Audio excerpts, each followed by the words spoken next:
उत्तराखंड में कोरोना के 791 नए संक्रमित मिले, 7 मरीजों की हुई मौत। नए स्ट्रेन ने बढ़ाई महाकुंभ में जवानों की मुश्किलें। सीएम तीरथ रावत ने 153 करोड़ की योजनाओं का किया लोकार्पण। बोले, कुंभ में कोविड के दिशा निर्देश का पालन जरूरी।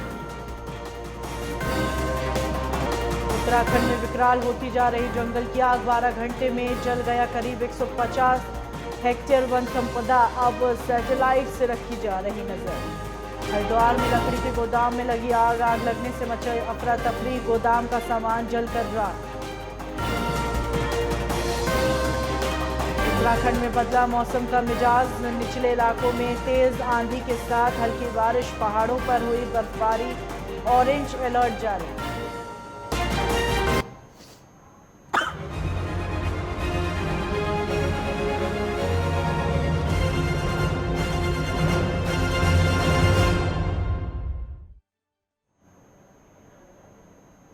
नमस्कार, स्वागत है आपका। आप देख रहे हैं उत्तराखंड लाइव, मैं हूं आपके साथ हिना। मौसम विभाग ने बारिश, ओलावृष्टि को लेकर येलो अलर्ट जारी किया। 7 और 8 अप्रैल को राज्य में अनेक हिस्सों में बारिश हो सकती है। मौसम केंद्र द्वारा जारी पूर्व अनुमान के मुताबिक उत्तरकाशी, चमोली, पिथौरागढ़ में कहीं कहीं गर्जन के साथ आकाशीय बिजली, बारिश गिरने की संभावना है। रुद्रप्रयाग, बागेश्वर, देहरादून में हल्की से हल्की बारिश, बर्फबारी, जबकि मैदानी क्षेत्रों में 30 से 40 किलोमीटर की रफ्तार से तेज हवाएं चल सकती हैं। वहीं चमोली जिले में आज सुबह से बादल छाए हुए हैं और कई जगह हल्की बारिश तथा ऊंचाई वाले क्षेत्र बद्रीनाथ, हेमकुंड, फूलों की घाटी, औली, रूपकुंड, रुद्रनाथ, बेदनी, बुग्याल में हल्की बर्फबारी हो रही है।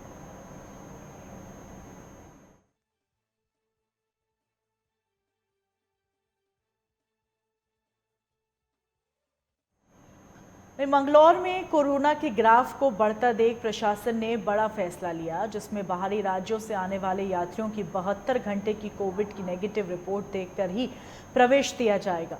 बता दें कि हरिद्वार में चल रहे महाकुंभ स्नान के लिए लाखों की तादाद में श्रद्धालु पहुंच रहे हैं, जिसको लेकर और नारसन बॉर्डर पर कल की स्थिति को देखते हुए फोर्स भी बढ़ाई गई है।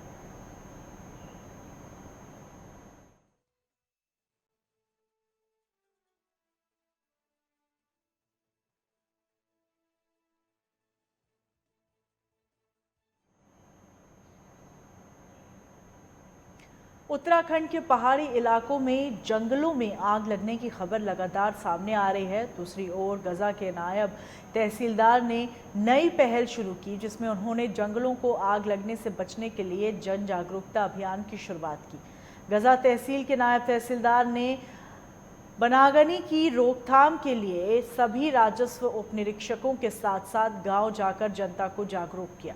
साथ ही नायब ने गजा तहसील इलाके के 1.5 दर्जन से अधिक जनप्रतिनिधियों से वीडियो संदेश प्रसारित कर कहा कि अगर जनता जागरूक हो तो बहुत हद तक जंगलों को आग से बचाया जा सकता है और गांव के लोगों की मदद से ही आग लगने से वन संपदा एवं पर्यावरण की रक्षा संभव है।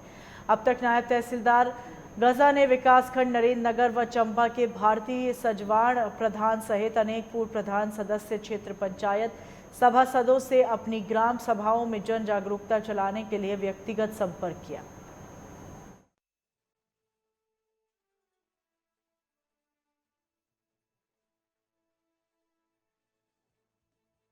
हरिद्वार में रेनबो धर्म कांटे के पास हाईवे पर बने लकड़ी के गोदाम में अचानक आग लग गई और गोदाम में आग लगने से लोगों में अफरा तफरी मच गई और आग लगने से हाईवे पर लंबा जाम लग गया, जिससे लोगों को काफ़ी परेशानी का सामना करना पड़ा। वहीं सूचना पर पहुंची दमकल की 5 गाड़ियों ने कड़ी मशक्कत के बाद आग पर काबू पाया।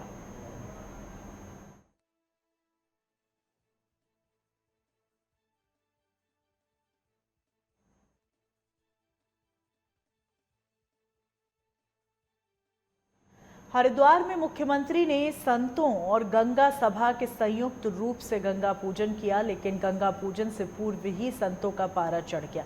पूजन के दौरान मुख्य सचिव को मौके पर देख अखाड़ा परिषद ने आपत्ति जता दी और कहा कि मुख्य सचिव को गंगा पूजन में नहीं आना चाहिए था, क्योंकि उनके कारण ही पूरा मेला बिगड़ा है। उन्होंने पूर्व मुख्यमंत्री को भी भ्रमित करने का कार्य किया था और उसी का नतीजा है कि आज मेले में किसी भी प्रकार की सुविधाएं नहीं मिल रही है। वहीं अखाड़ा परिषद के अध्यक्ष नरेंद्र गिरी ने मुख्य सचिव को लेकर आक्रोश प्रकट करते हुए कहा कि यह हमारी परंपरा है, कुंभ के गंगा पूजन में न तो मुख्य सचिव और न ही कोई सचिव आता है। इस कार्यक्रम में केवल जिलाधिकारी और मेलाधिकारी को ही शामिल होना चाहिए था। उन्होंने संतों को बांटने की कोशिश की और उनके द्वारा साफ शब्दों में कहा गया, सन्यासी अखाड़ों को कुंभ में जमीन नहीं मिलेगी। इस पद पर रहकर उन्हें इस तरह का बयान नहीं देना चाहिए था। गंगा पूजन की परंपरा है, उसमें न तो कोई चीफ सेक्रेटरी आता है, न कोई सचिव आता है। स्थानीय अधिकारी एसएसपी, स्थानीय डीएम और मेलाधिकारी आईजी, मेला एसएसपी यही पूजा में बैठते हैं। चीफ सेक्रेटरी आए से कोई हम लोग नाराज नहीं हैं, आए उनका स्वागत है, अच्छी बात है। लेकिन सवाल ये उठता है कि चीफ सेक्रेटरी साहब से लोग नाराज इसलिए हैं कि उन्होंने हमारे संप्रदाय को बांटने की कोशिश किया। उन्होंने साफ शब्दों में कहा कि सन्यासी अखाड़ों को जमीन नहीं मिलेगी। तो आप जिस पद पे हैं, इस तरह का बयान आपको नहीं देना चाहिए। उत्तराखंड में कोरोना संक्रमण और मरीजों की मौत के मामले एक बार फिर तेजी से बढ़ने लगे हैं। मंगलवार को प्रदेश में 24 घंटे के भीतर कोरोना के 791 नए मामले सामने आए, जबकि 7 कोरोना संक्रमित मरीजों की मौत हुई। वहीं 60,214 लोगों को कोरोना की वैक्सीन लगाई गई। मंगलवार को प्रदेश में कोरोना के मामलों में काफ़ी बढ़ोतरी दर्ज की गई। कोरोना संक्रमित मरीजों की संख्या लगातार बढ़ रही है। वहीं एम्स ऋषिकेश, कैलाश अस्पताल देहरादून, हिमालयन हॉस्पिटल जौलीग्रांट में 5 मरीजों की मौत हुई। सुशीला तिवारी मेडिकल कॉलेज हल्द्वानी और सिनर्जी अस्पताल देहरादून में भी एक मरीज की मौत हुई। प्रदेश में अब तक 1,03,602 कोरोना संक्रमित के मामले सामने आ चुके हैं, जिनमें से 96,647 मरीज ठीक हो चुके हैं। वहीं अब तक 1,736 कोरोना संक्रमित मरीजों का इलाज के दौरान मौत हो गई। बता दें कि 10 दिसंबर के बाद प्रदेश में एक दिन में सबसे ज़्यादा संक्रमित मामले मिले। प्रदेश में कोरोना की जांच का दायरा बढ़ गया। 24 घंटे में अब तक 30 से 50 हज़ार तक के सैंपल की जांच रिपोर्ट जारी की जा रही है। मंगलवार को 34,968 सैंपल जांच के लिए भेजे गए, जबकि 17,778 सैंपल की रिपोर्ट आनी बाकी है। वहीं देहरादून में दून स्कूल के 7 छात्र और 5 शिक्षक कोरोना संक्रमित होने के बाद क्वारंटीन हो गए। कोरोना के मामलों में बढ़ोतरी के साथ ही एक बार फिर कैंटोनमेंट जोन की संख्या बढ़ने लगी। अब तक प्रदेश में 24 कैंटोनमेंट जोन बन चुके हैं। इनमें सबसे अधिक 12 कैंटोनमेंट जोन देहरादून जिले में बनाए गए। इसके अलावा नैनीताल में 8, हरिद्वार में 3 और टिहरी में 1 कैंटोनमेंट जोन बनाया गया है।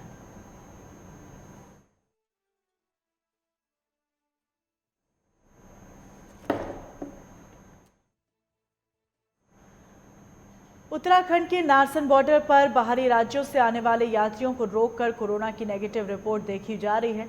ताज़ा कल नारसन बॉर्डर का निरीक्षण कुंभ मेला अधिकारी दीपक रावत के द्वारा किया गया था और इसके बाद कोरोना के ग्राफ को बढ़ता देख उत्तराखंड में आने वाले यात्रियों को कोविड की नेगेटिव रिपोर्ट देखकर ही प्रवेश दिया जा रहा है। उत्तर प्रदेश, राजस्थान, दिल्ली, हरियाणा समेत अन्य राज्यों में से उत्तराखंड में आने वाले रोडवेज बसों और कारों को भी वापस भेजा जा रहा है, तो वहीं यात्रियों को भी परेशानी झेलनी पड़ रही है।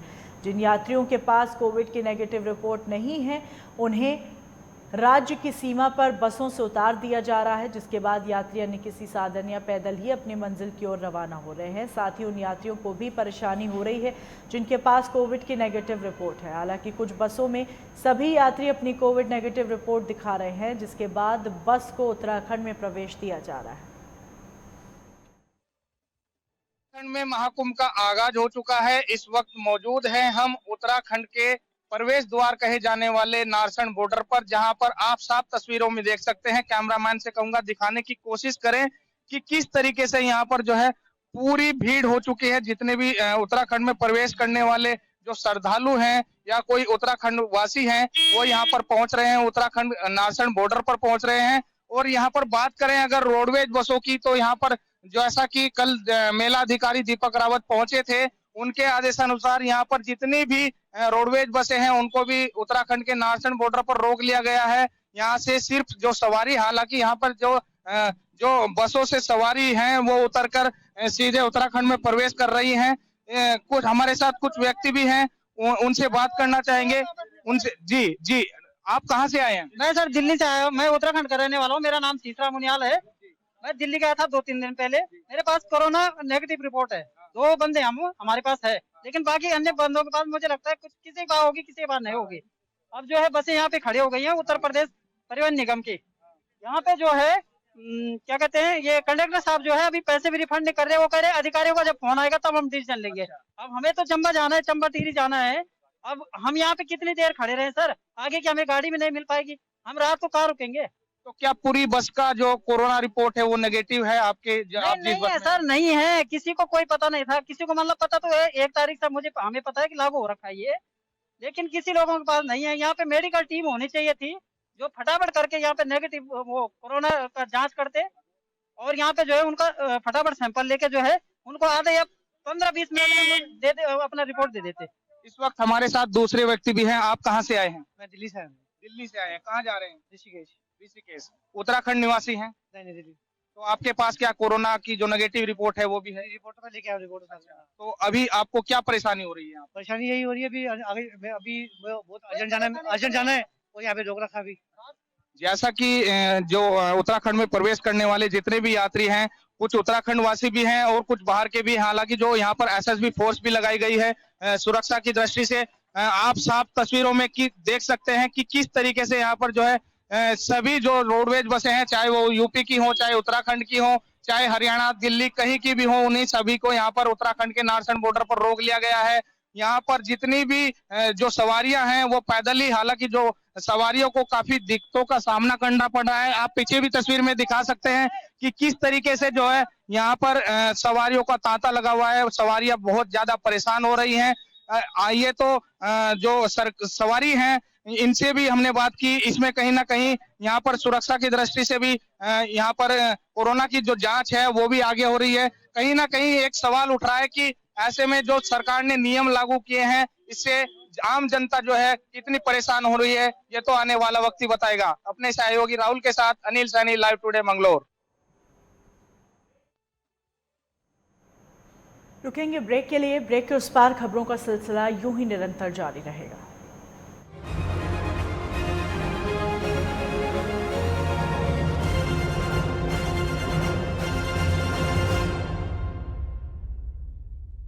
रूप मंत्र आयुर्वेदिक फेस क्रीम।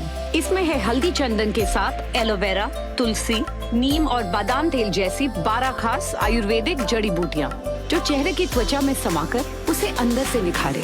रूप मंत्र Ayurvedic face cream and face wash, ये कोई कॉस्मेटिक नहीं, आयुर्वेदिक औषधि है।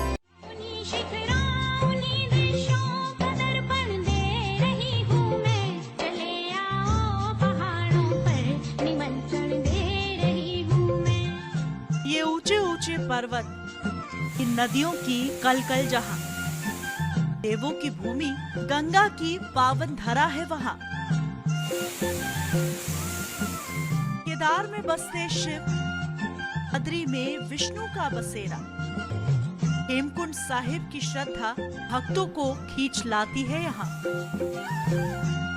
हर मील पर बदलती है भाषा, हर रूप है सुंदरता की नई परिभाषा। उत्तराखंड दीदार है हर शख्स की अभिलाषा। मौली की सुंदरता से लेकर जिम कॉर्बेट के रोमांचक सफर तक, हर खबर के लिए देखिए उत्तराखंड लाइव। सुबह 9 बजे, दोपहर 2 बजे और शाम 6 बजे, सिर्फ लाइव टुडे पर। बॉलीवुड की हर खबर, फिल्मी सितारों का सफर, कंट्रोवर्सी से लेकर गॉसिप तक, लिंकअप से लेकर ब्रेकअप तक,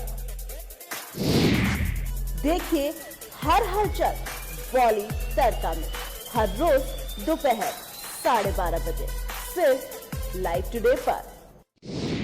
अगर नौकरी में तरक्की न मिलने, आपसी संबंधों में खटास होने, घर वालों से सम्मान न मिलने, या घर के निरंतर कलेश से हैं परेशान, तो कॉल करिए 9795777775 पर, जहां आचार्य धनंजय जी आपको देंगे हर समस्या का समाधान। देखिए नक्षत्र चक्र हर रोज सुबह 7:30 बजे सिर्फ लाइव टुडे पर।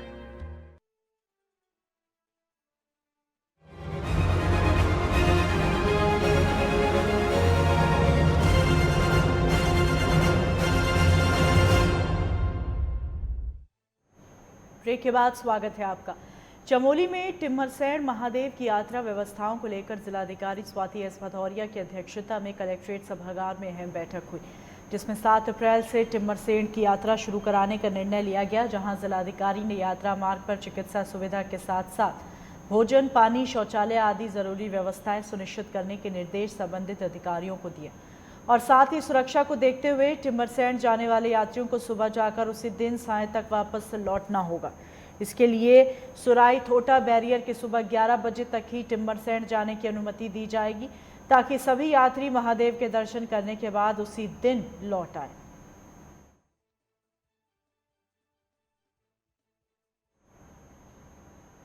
अल्मोड़ा में सल्ट विधानसभा के उपचुनाव में तेजी होने के साथ ही प्रदेश में सबसे बड़े दल बीजेपी और कांग्रेस अपने अपने प्रत्याशियों की जीत का दावा कर रहे हैं। बता दें 17 अप्रैल को सल्ट उपचुनाव के लिए मतदान होना है। ऐसे में दोनों दलों ने चुनाव को जीतने के लिए अपनी पूरी ताकत झोंक दी। सल्ट विधानसभा सीट के पूर्व विधायक स्वर्गीय सुरेंद्र सिंह जीना के निधन के बाद यह सीट खाली हुई है, जिस पर भाजपा ने महेश जीना को उम्मीदवार बनाया, तो वहीं कांग्रेस ने गंगा पंचोली को दोबारा से उपचुनाव के लिए उम्मीदवार बनाया है। बीजेपी नेता संजीव वर्मा का कहना है कि इस उपचुनाव में भी बीजेपी की भारी मतों से जीत होगी। देखने का अधिकार सबको है। कांग्रेस को भी सपने देखने का पूरा अधिकार है। कांग्रेस सपने देख सकती है चुनाव जीतने के, लेकिन ये ऐसा सपना होगा जो वास्तविकता से काफ़ी दूरी पे है और भारतीय जनता पार्टी निश्चित तौर पे इस चुनाव को जीतने जा रही है। जो पूर्व विधायक स्वर्गीय श्री जीना जी, उन्होंने सल्ट क्षेत्र की बहुत सेवा की है। वहाँ पर उनका बहुत अच्छा रसूख रहा है।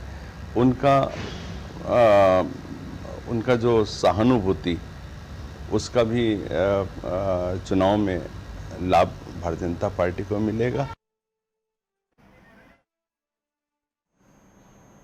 देहरादून में रेंज स्तर से जल्द ही दरोगाओं की ट्रांसफर लिस्ट जारी की जाएगी, जहां उम्मीद जताई जा रही है ट्रांसफर लिस्ट 15 अप्रैल तक जारी कर दी जाएगी। जिसकी जानकारी देते हुए डीआईजी गढ़वाल नीरू गर्ग ने बताया कि समय अवधि के पूरा होने पर गढ़वाल रेंज के दरोगाओं की ट्रांसफर लिस्ट को तैयार किया जा रहा है, जिसमें लगभग 50 वो दरोगा हैं जिन्होंने पहाड़ों में या तो कभी अपनी सेवाएं नहीं दी या फिर अधिकारियों के साथ अपनी सिफारिशों के चलते लंबे वक्त से मैदानों में डटे हुए हैं। और डीआईजी ने साफ कर दिया कि ट्रांसफर पूरी पारदर्शिता के साथ किए जाएंगे, जिनमें लगभग 50 दरोगा मैदानों से पहाड़ भेजे जाएंगे, तो 40 दरोगा पहाड़ से मैदान आएंगे। आपको बता दें हाल ही में रेंज की इंस्पेक्टर की ट्रांसफर लिस्ट जारी हुई थी, जिसके बाद दरोगाओं की लिस्ट जारी होनी थी और जल्द ही लिस्ट को जारी कर दिया जाएगा। देखिए, इसके अंदर जो समय अवधि के हिसाब से लिस्ट तैयार की जा रही है, जिनकी समय अवधि 4 साल पूरी हो चुकी है पहाड़ में, उनको नीचे लाया जा रहा है, और जिनकी समय अवधि 8 साल या उससे ज़्यादा है उनको ऊपर भेजा जा रहा है। तो इसमें हमारी लिस्ट ऑलमोस्ट तैयार है और लगभग 35 से 40 की संख्या है जो पहाड़ों से नीचे आएंगे, और उसी के प्रोपोर्शन में लगभग 50 के आसपास लोग जो है ऊपर भेजे जाएंगे। और ये वो लोग हैं जो कभी भी पहाड़ पर जिन्होंने नौकरी नहीं की है, जिसमें कई लोग की सर्विस 12 साल 16 साल भी हो चुकी है, उन सभी को पहाड़ में भेजा जाएगा। देखिए, इसमें पूरी पारदर्शिता अपनाई जा रही है और पूरा का पूरा जो क्राइटेरिया है वो समय अवधि का है, और इसके अंदर पूरी पारदर्शिता के साथ जो लोग जितना ज्यादा समय नीचे काट चुके हैं उन्हीं को पहाड़ भेजा जा रहा है।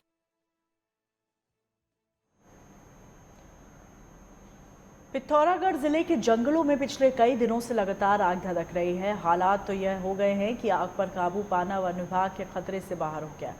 कई स्थानों पर लोगों के घरों तक जंगलों की आग पहुंच गई, जिससे लोगों ने सामूहिक प्रयास से आग बुझाने का काम शुरू किया, लेकिन वनों को आग से बचाने वाला महकमा आग पर काबू नहीं पा रहा है और लगातार जंगलों में लग रही आग से लोग भी परेशान हो गए। वहीं बेरीनाग, गंगोलीहाट, डीडीहाट, मुनस्यारी, थल, पिथौरागढ़ के कई जंगलों में आग लगने से लाखों की वन संपदा जलकर खाक हो गई। आग लगने से कई दुर्लभ प्रजाति के पौधे भी जल गए हैं और कई वन्य जीवों को भी नुकसान हुआ है। लेकिन जंगलों में आग लगने के कारण जहां पर्यावरण तो प्रदूषित हो ही रहा है, वहीं जंगलों को आग से बचाने का कोई बड़ी योजना दिखाई नहीं दे रही। इससे वन विभाग और शासन प्रशासन को इसके बारे में पहले से व्यवस्था करनी चाहिए थी, क्योंकि सारे जंगलों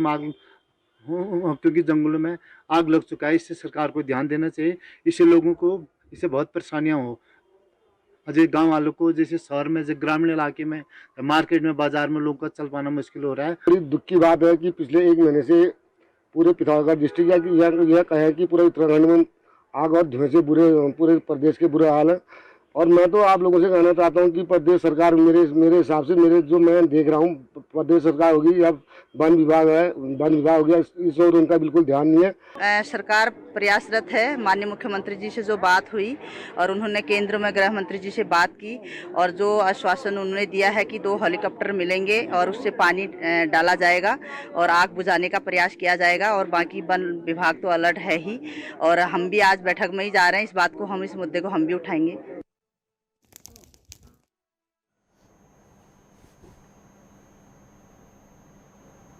काशीपुर में भारतीय कायस्थ महासभा की काशीपुर महानगर इकाई द्वारा होली मिलन समारोह का आयोजन किया गया, जिसका मुख्य आकर्षण मथुरा के कलाकारों द्वारा ब्रज की होली रही। इस समारोह में ब्रज की फूलों की होली के अलावा कायस्थ समाज के कलाकारों ने रंगारंग कार्यक्रमों की प्रस्तुति की, जिससे कार्यक्रम की शोभा भी बढ़ाई। कार्यक्रम में मुख्य अतिथि के तौर पर अखिल भारतीय कायस्थ महासभा के प्रदेश उप अध्यक्ष और कुमाऊं प्रभारी प्रमोद सक्सेना मौजूद रहे। उन्होंने कहा कि ऐसे कार्यक्रमों से भाईचारा, कौमी एकता का संदेश जाता है। एक दूसरे से मिलकर संगठन को आगे भी बढ़ाया जा रहा है। होली मिलन समारोह अखिल भारतीय कायस्थ महासभा काशीपुर इकाई के द्वारा बड़ी धूमधाम से मनाया जा रहा है और जिसका उद्देश्य है कि समाज में भाईचारा को बढ़ावा दिया जाए। कायस्थ समाज एक बुद्धिजीवी समाज है। बड़ी बड़ी महान विभूतियाँ इस समाज में जन्म लिया है उन्होंने। स्वामी विवेकानंद से लेकर के लाल बहादुर शास्त्री हों, डॉक्टर राजेंद्र प्रसाद हों, जिन्होंने पूरे संसार को एक ऐसा समाज दिया है, एक ऐसा मैसेज दिया है जो एकजुटता की अपने आप में मिसाल है।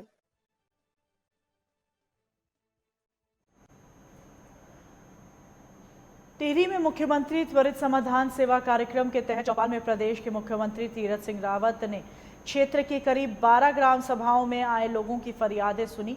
मौके पर कुल 30 शिकायतें दर्ज की गई, जिनमें से 19 का मौके पर ही निस्तारण किया गया। शिकायतों में मुख्यतः चंबा मसूरी फलपट्टी में पट्टे की भूमि का स्वामित्व दिलाने, सिंचाई पेयजल उत्पाद के विपणन की समुचित व्यवस्था करवाने, कोल्ड स्टोरेज, जंगली जानवरों से उद्यानों और फसलों की सुरक्षा, आजीविका के तहत आगे समूहों को निरंतर सहायता सुचारू रखने और क्षेत्र में मोटर मार्गों के डमरीकरण से संबंधित शिकायतें थीं।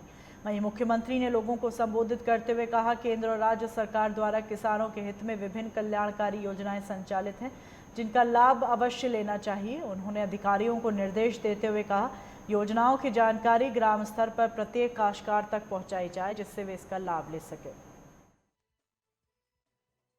उन सबको सॉल्व किया जाए। जो सूखाग्रस्त इलाका है उसके लिए उन्होंने कहा कि इसका आकलन करके जो भी शासनादेश अनुसार व्यवस्था है उस प्रकार अग्रिम कार्रवाई करके यहाँ पर लोगों को थोड़ी राहत पहुँचाई जाए। तो इस प्रकार के माननीय मुख्यमंत्री जी के निर्देश प्राप्त हुए हैं और अभी चौपाल यहाँ पर रात्रि चौपाल जारी रहेगी। ग्रामीणों ने जो समस्याएं अपनी रखी, हमें पूर्ण विश्वास है कि यहाँ पे मतलब जो ग्रामीणों की जो समस्याएं मुख्यमंत्री जी ने सुनी उस पर मतलब अच्छा अमल करेंगे और हमें पूरा विश्वास है कि ये काम अच्छे ढंग से होगा। यहाँ देश में एक बार फिर से कोरोना के मामलों में बढ़ोतरी देखने को मिली, वहीं मौतों का आंकड़ा भी लगातार बढ़ता जा रहा है। इसी के मद्देनजर अब लोगों को सचेत हो जाना चाहिए और लोग मास्क का प्रयोग करें, सोशल डिस्टेंसिंग का ध्यान रखें और ज़रूरत पड़ने पर ही घरों से निकलें। एएसपी प्रमोद कुमार ने कहा, कोविड के 12 राज्यों को चिन्हित किया गया। इसी के चलते उत्तर प्रदेश उत्तराखंड के बॉर्डर पर बाहर से आने वाले लोगों के लिए RT-PCR की रिपोर्ट लाना अनिवार्य कर दिया गया है और स्वास्थ्य टीम लगातार कार्य कर रही है। कोरोना के भी टेस्ट किए जा रहे हैं। उन्होंने जनता से अनुरोध किया है कि बिना चालान के लोग मास्क लगाएं, अन्यथा पुलिस को मजबूरन मास्क न लगाने वाले लोगों का चालान करना पड़ेगा।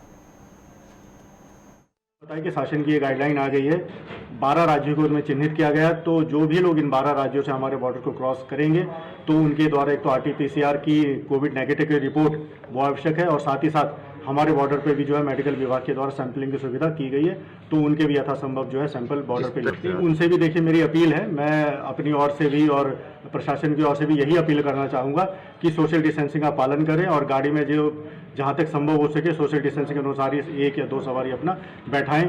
जैसा कि